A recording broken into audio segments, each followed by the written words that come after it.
This week we're sitting down with the cast of Solo on a faraway space beach. And by far away, we mean it was a fake beach inside of a conference room at a convention center in LA. So use your imagination. I did use my imagination, and I found a way to steal a bunch of those styrofoam rocks and bring them home. That's pretty cool.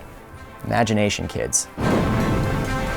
This is the Star Wars Show. From the Lucasfilm headquarters in San Francisco, here's your hosts, Andy and Anthony. Oh, hello, and welcome to another fun-filled episode of the Star Wars Show, the only Star Wars show on the internet whose hosts are actively lobbying for Ron Howard to direct Mad Mardigan, a Willow story. No, we aren't. I forgot to tell you that we're doing that. Great, awesome. But you're on board, right? Let's go to the news. Look, Willow's already a Lucasfilm property. Yeah. Ron's been hanging around quite a bit lately. I'm just saying. I'm just gonna power through this, okay? Like Willow powered through when he stood up against Bav Morda, even though Mad Mardigan was turned into a pig. Lucasfilm, baby. It's wild. Star Wars Force Arena is receiving its largest update to date today with the addition of young Han Solo, Chewbacca, Dryden Voss, his bodyguards, and more. The update also adds a data card quest game mode, which is a brand new PvE gameplay mode featuring 6 unique quests. For more updates on the update, check out StarWarsForceArena.com. Forces of Destiny is releasing a brand new episode this Friday starring Qi'ra from Solo: A Star Wars Story. The short airs as part of a Forces of Destiny special on the Disney Channel at 8:30 p.m. and is also being released as a standalone on Disney's YouTube page the same day. Finally this week, Solo: A Star Wars Story is opening in theaters nationwide on Friday. And we were lucky enough to sit down with the cast to talk about the film and surprise a couple of them with some never-before-seen goodies. Awesome job. Thank you very much. So much fun. It looked Thank like it was you. a ton of fun to make. Yes, it was. Very active role for you. Qi'ra's a great little fighter there. She's a scrapper. Yeah, she's a scrapper, that's for sure. Thanks for coming by. Oh, it's fun. This is very This is cool. neat, right? I'm just gonna ask you this first question. I just want you to say yes. It Okay. doesn't matter what the answer Okay. is. Just say yes. Part of the deal with you directing this movie is Willow too, right? You can just say yes. Well, it's a qualified yes.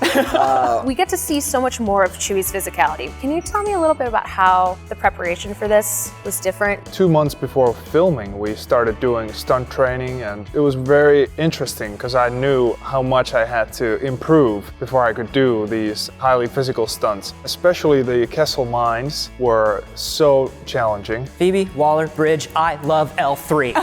Yes! She is so different from other droids we have seen before. What is at the core of L3 that makes her different? She created herself out of lots of different types of droids. I think she has an agenda that is like outside of herself. She just wants to operate on her own, really, isn't it? Well, you know, with Lando kind of hanging around. You produced and written television, you've been in other movies, other TV shows. How is a Star Wars film different? It's hard to improv in Star Wars. Like you'd be like, yeah, it's like a slip on a banana. They're like, there's no bananas There's no... in the Star Wars universe. Whoops, let me turn my phone off. Still using the flip phone. Still using the flip phone. It's all See, good. because then you get to do that. It's very satisfying. Sell it all. Do you plan on like trying to sneak into a civilian screening when it comes out to see what I a should real do audience that. is like? It's probably a good idea. be fun. I went to a movie theater the other day because they have the cardboard thing where you can sit in the ship, and my Nana, who's 86, really wanted a picture of her but hadn't gotten one yet, so made me take her to a movie theater, and she sat there and I took pictures of her and she wouldn't leave. She was like, I need one of you in the thing. I was like, I'm not doing that, I can't do that. She was like, can't there's say no no. one here. I didn't, I did it, but I was sitting there just praying that no one saw. You've got all your favorite obelisks. Well, you brought them from home. That's nice. Dryden, he does feel very different from other Star Wars villains. The great things about these offshoot movies, the bad guy in the main franchises often has a certain tone, and I was really glad that I could do something really different. Frankly, he's a lot like Han in that the galaxy's cruel, and you got to be cruel to survive in it. The difference with Han is that Han will be there at the Death Star for you. Dryden is not going to be there at the Death No, Star. yacht takes off He's immediately. good. This isn't your first time being part of a huge saga of films. How does Star Wars differ from something like, say, Hunger Games? Well, let's see, different plot, different Well, characters, yeah. different story, different everything. The experience of making a film like that, is it different because it's Star Wars, or you're just kind of like, it's old hat now? You've got No. Planet of I the mean, Apes. certainly Come on. because it's Star Wars, it's kind of the pinnacle of the biggest movie you could do. In that sense, it's different, but in another sense, it's very similar, which is there's a group of people that I got to work with who I feel so lucky that I know. The suit that you were wearing on set is really intense. Tell us a little bit about that. It was mainly skin-tight,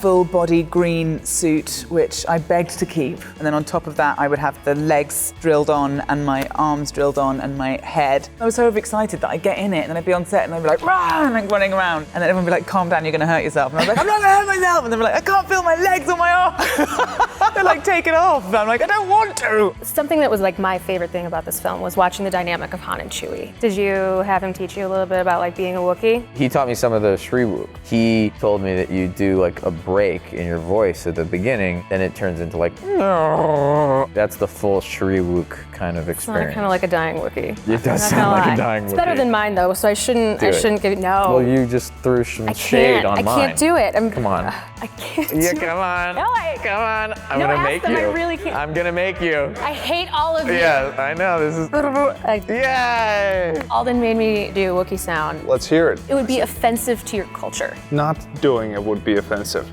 Yeah. I'll get better. By the next.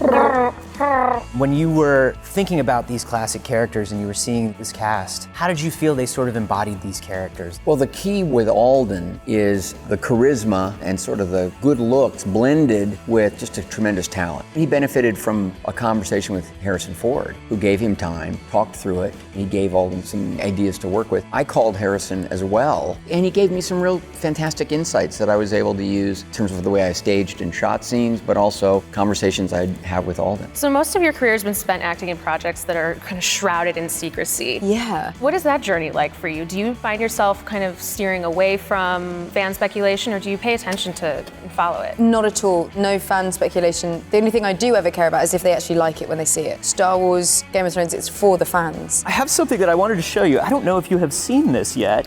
This is the Hasbro Black Series L3. I haven't seen it. Yeah. Hey, baby. Oh my God, she's so cool. We have the Tobias Beckett figure. This is the first one they've ever made, if you wanted to check that out. No kidding. This is wild. Isn't that cool? I'll be damned. Is this the first action figure you've had made of you? Yeah, I think so. That's it now. That's it. Yeah, just you take a moment. Look. Do I get to keep it?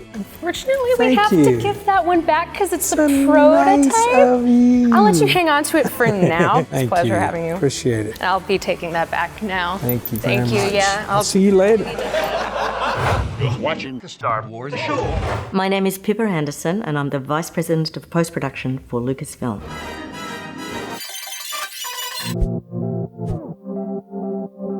As Vice President of Post-Production, I'm lucky enough to be involved in all the aspects: music, sound, the editing. I get to be there at the beginning helping with setting up schedules and budgeting. I get to be part of all of those decisions that help move the movie forward towards delivery. We have often many projects, some in pre-production, some in production, some in post, some in future planning. All of those layers will be happening at the same time. So really, the phone can ring, the email inbox has always got something new coming in. And I think the most wonderful thing is that I and my team get to be there when the movie first comes together at the very end. I was running post for Peter Jackson down in Wellington in New Zealand for several years. We were doing a movie called The Adventures of Tintin, which is where I first met Kathy Kennedy, and it was such a good collaboration. And then when Kathy took over Lucasfilm, she beckoned me. Difficult things are really trying to give people what they want, the filmmakers what they want, because at the end of the day, we're all there in support of the movie, and sometimes trying to make all those disparate elements come together with all the heart and soul that it needs to take to bring the movie together in post-production. That can be challenging. Music inspires me personally in pretty much every aspect of my life, and I'm lucky enough at work that music is a big part of the job that I do. Recently I was at Abbey Road with 98 musicians and the composer John Powell, and just watching them bring a score to life, it was just make the hair stand up,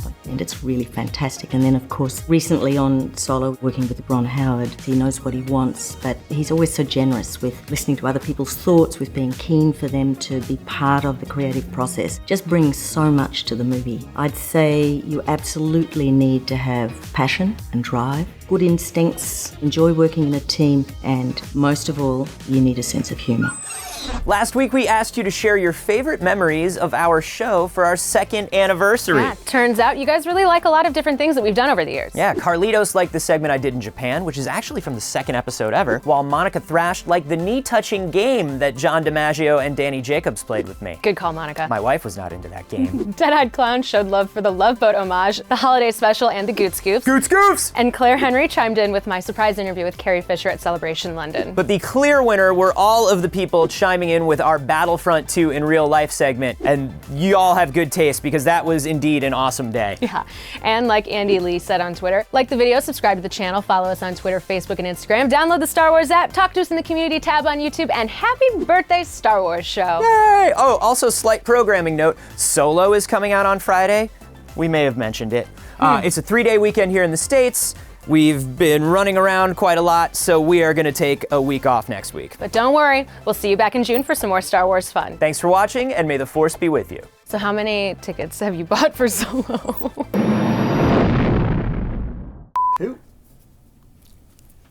Oh, hello, and welcome to another fun-filled episode of the Star Wars Show. Wow. What? What? With the addition of introduction. I'm just chewing this gum. You keep going, I'm going to find a napkin. Sorry. But you are a scruffy-looking nerve herder. Just right for this now. week. It's going to be beautiful next week, I don't which like is why this I'm trying unbuttoned button. Yeah. Get yourself together, man. Everyone go find that unbuttoned button.